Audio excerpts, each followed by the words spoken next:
like I can't see my mic because of my mask. Can't see what? My mic.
just announced a briefing at 1 p.m. You did?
If you are just joining us, we are awaiting the start of President Trump presenting the Medal of Freedom to Jim Ryan. We have additional coverage coming up today.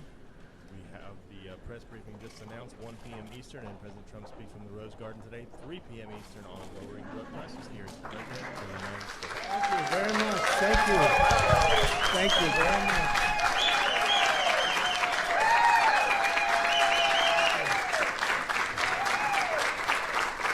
Well, thank you very much. Please, let's enjoy ourselves. This is a tremendous moment for Jim and your family, and let's just enjoy ourselves for a little while.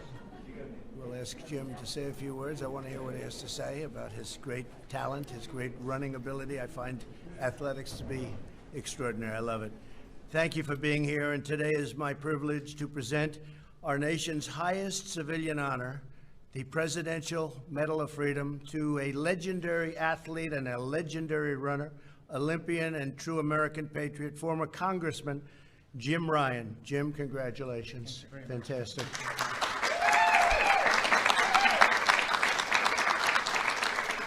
We're joined today by Jim's wife, Ann. Thank you, Ann, very much. Congratulations.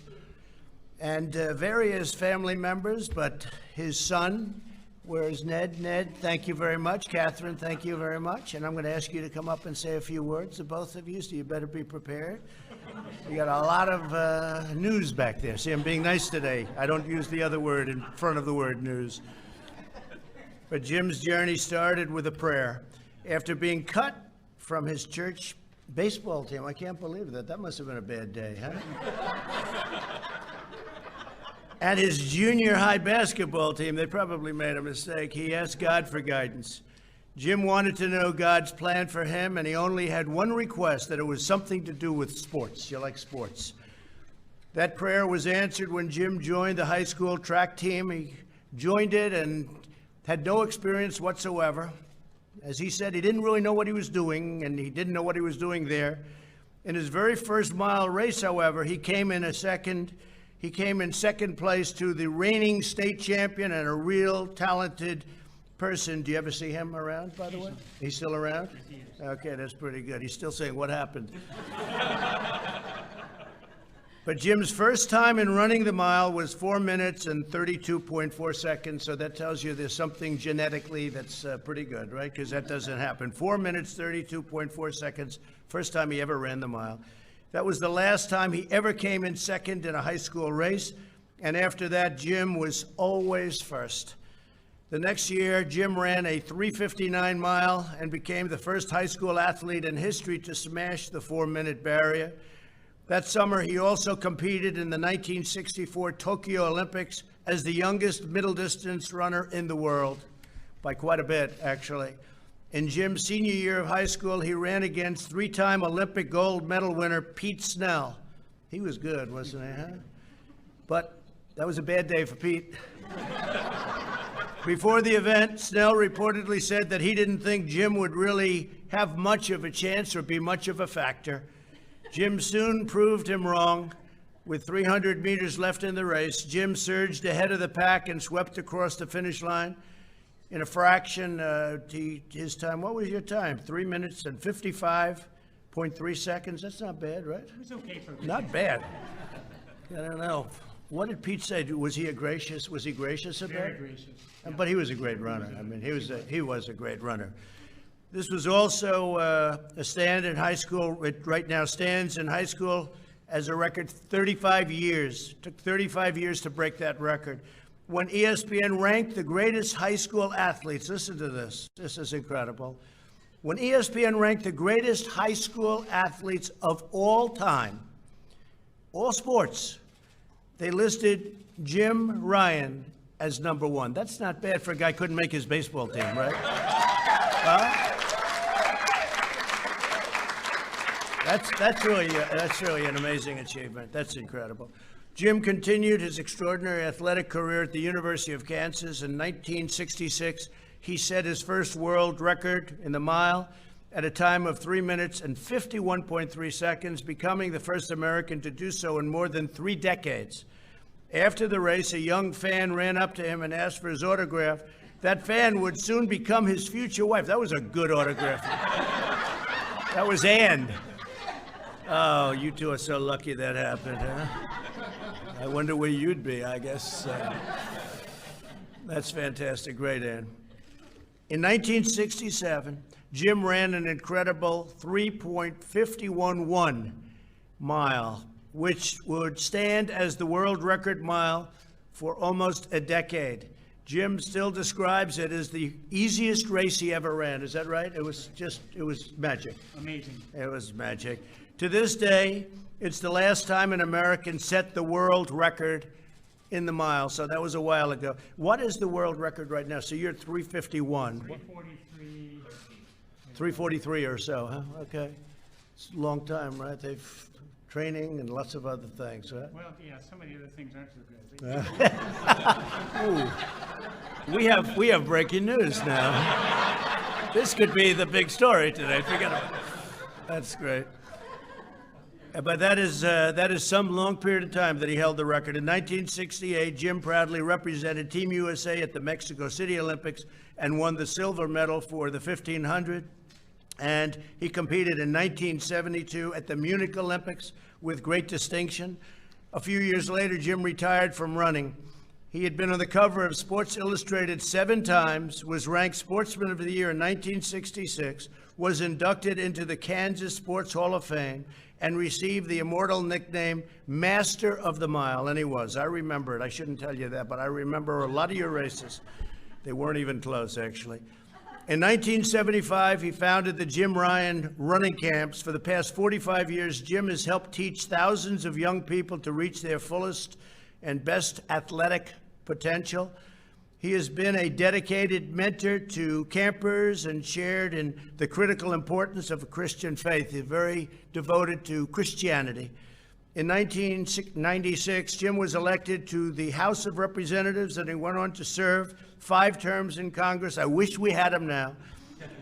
We have some great people in there, though, I tell you. We have some great, dedicated, hard workers, and they've done a terrific job, right? Wouldn't you say, Ned? I think so. Some really great ones. But he served 5 terms from Kansas, 2nd District. He was a principled, committed, very tough, and beloved lawmaker. That's what they said. He was tough and yet beloved. That's a rare combination.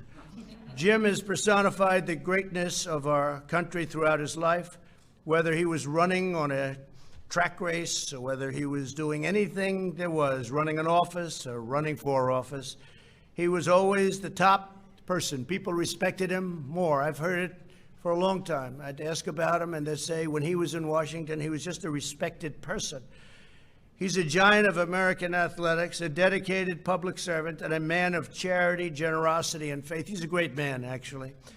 Jim, thank you so much for your unfailing devotion to our country, and congratulations on a lifetime of incredible success, not only athletically. That was obviously a big deal, but what you've done in life and even with your family has been just incredible. So I'd like to congratulate you very much. And before we present you with the incredible, beautiful medal, I'd like to ask maybe Catherine and Ned to come up and say a few words, if you'd like, and talk about your father, please.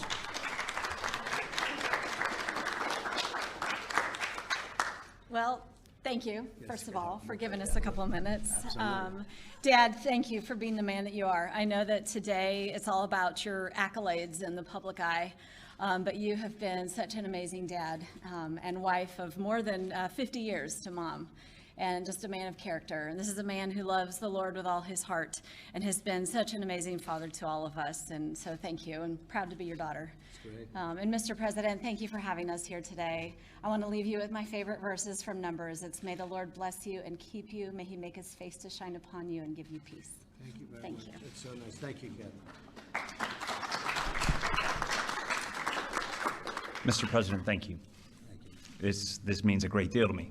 I'm not going to get choked up. I got choked up last night on Tucker, and I told myself I would not do that again. But I just wanted to tell everybody, you know my dad as the miler, as the master of the mile, as the world record holder, as the 3-time Olympian. And I want to tell a story really quick of one of his former colleagues, Jay Dickey, out of Arkansas. And he pulled me aside one day and he said, Ned, there are a lot of people in Congress who think they're all that. They're drunk on power. They're arrogant. He's like, your dad walks the halls as one of the most humble, gracious people I know, but the thing about your dad is there are very few people in the world that can say they were ever the very, very best at what they did in all of the world. In a world full of billions of people, you were the absolute best at what you did. And your dad was. But you would never know that because he's so gracious, he's so kind, and he's so humble. And I tell people this all the time, the sacrifice, everything that went into being the very best in the world, and yet you would never know it. You could have a conversation with my dad, and when he talks with his fans and he gives them autographs and he shares a few moments with them, the graciousness that is displayed as an example to me as his son, and I tell people this all the time, the integrity and the honesty, the nobility that he has shown in life, if I can be half the man that he is, it'll be a triumph. Thank you. You're doing a good job. Thank you both.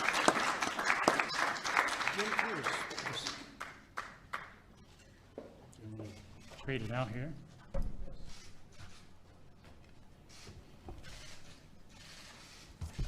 Mr. President, I learned a long time ago when you have such great introduction, thank you for the comments, and you have your children saying wonderful things, it's probably a good idea to find the exit while you're ahead. So I am considering that. However, I want to make some few remarks. Mr. President, thank you. On the behalf of my family, which includes my wife of 51 years, and yes, she did chase me down, our children and grandchildren, our dear friends who have traveled far and wide, thank you for bestowing on me this high honor of the Presidential Medal of Freedom. On behalf of them, I accept that and I thank you for this privilege. These achievements we are celebrating began with a simple prayer. You actually talked about that a moment ago. After being cut from the church baseball team, junior high basketball team, and I never made the junior high track team, I began ending each day with this simple prayer. And by the way, I would throw it out there for you that if you're looking for something, this would be a good way to start. Dear God, I'd like my life to amount to something. I believe you have a plan for my life. I'd appreciate your help in figuring it out. And if you could help me out, make a plan would include sports of some kind, I'd really appreciate it. Thank you and good night. God did show up in a huge way, answering my simple, heartfelt prayer. I finally made my first athletic team, the Wichita East cross-country team, my sophomore year in high school. God gave me a former Marine, Bob Timmons, to coach me. I wasn't even supposed to be at East High School. Southeast High was just down the street from where I live. But as I didn't have plans to go to college, I instead went across town to East High School to go to a Votech school to be a draftsman so I could follow my father and brother and work at Boeing. But as we know, God works in mysterious ways, his wonders to perform, and in my first year of running, I became the national high school record holder. 18 months after starting to run seriously in 1964, I became the first high school boy to run a mile in 4 minutes, a feat which many had thought impossible until Coach Timmons, who we affectionately called Timmy, had me sit with him on a bus ride from Kansas City back to Wichita in my sophomore year. He told me, Jim, I think you can be the first high schooler to break 4 minutes. Being perfectly honest, I thought at the time he might be just a little crazy. Every reality begins with a dream, a seed of inspiration, and Timmy planted that seed, and I wanted to believe him that maybe, just maybe, it was possible. I committed to it, took ownership, and in the blazing hot summer days and in the bitter cold winters of Kansas, began running 100 miles a week, week after week, month after month, many of them run in the dark after school, all to compress those countless hours and thousands of miles into running 4 laps in less than 4 minutes. Not only would I break the 4-minute mile my junior year in high school, several months later, I would find myself pouring every ounce of strength down the home stretch of the 1964 Olympic trials, making the Olympic team at 1,500 meters, winning by mere feet at the age of 17. It was the beginning of an amazing 8 years. I would set the American record in the mile at 18, then would follow Timmy to the University of Kansas wearing the famous pink and blue colors, winning NCAA titles. I can still hear our beloved Pat Timmons cheering me on even today. Pat Timmons and Timmy would become godparents to our children, and Ned would become, let me try that again, they were grandparents to our children, and Ned would be the God's father, son of our daughter. I'll get that out. Let me try that one more time. godparents to our son Ned. I would make 2 more Olympic teams, the world record in the mile multiple times, the world record of the 1500, the world record in the half mile, the indoor world record in the mile and half mile, the American record in 2 miles, and help set numerous world records, various relay teams. And that's after being cut from the church baseball team, so. This boy from Wichita, Kansas, would one day have written on his name on a piece of wood and buried it in hopes that someday someone might find it and remember him and would make the cover of Sports Illustrated 7 times, all of that before the age of 25. In a day and age when many think it's appropriate to dishonor our flag, I will tell you it is one of the greatest honors and privileges of my life to represent this amazing country and to wear the stars and stripes on my chest while racing in the 60s and 70s. There was such pride and love of country, and I cannot tell you, Mr. President, how much I appreciate your full-throated championing of this great country.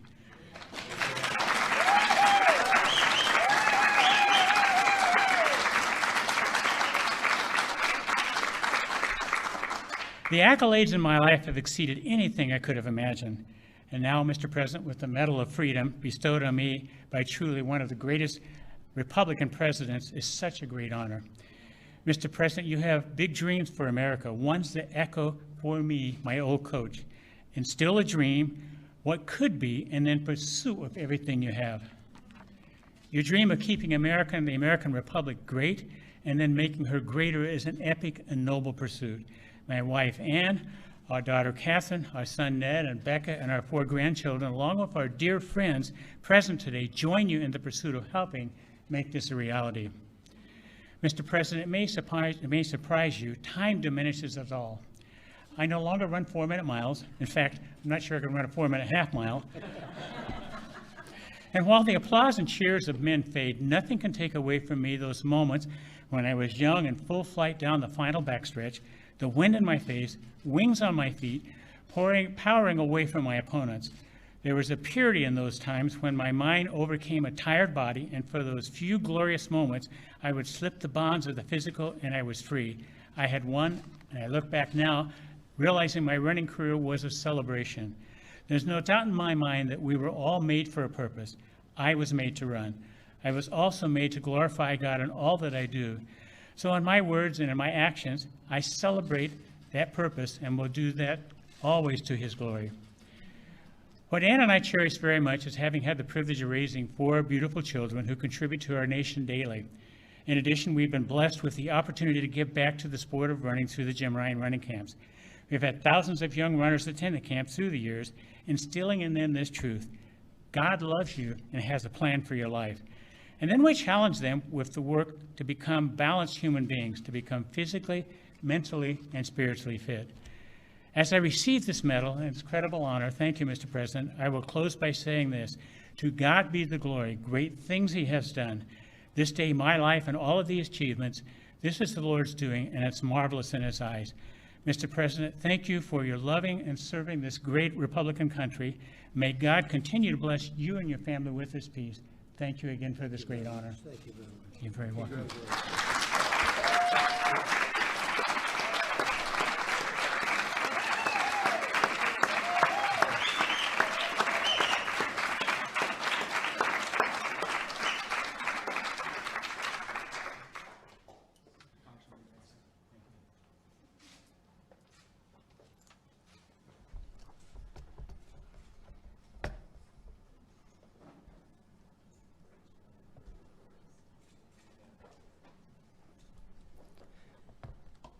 Jim Ryan is a world-class athlete and a highly respected former member of Congress.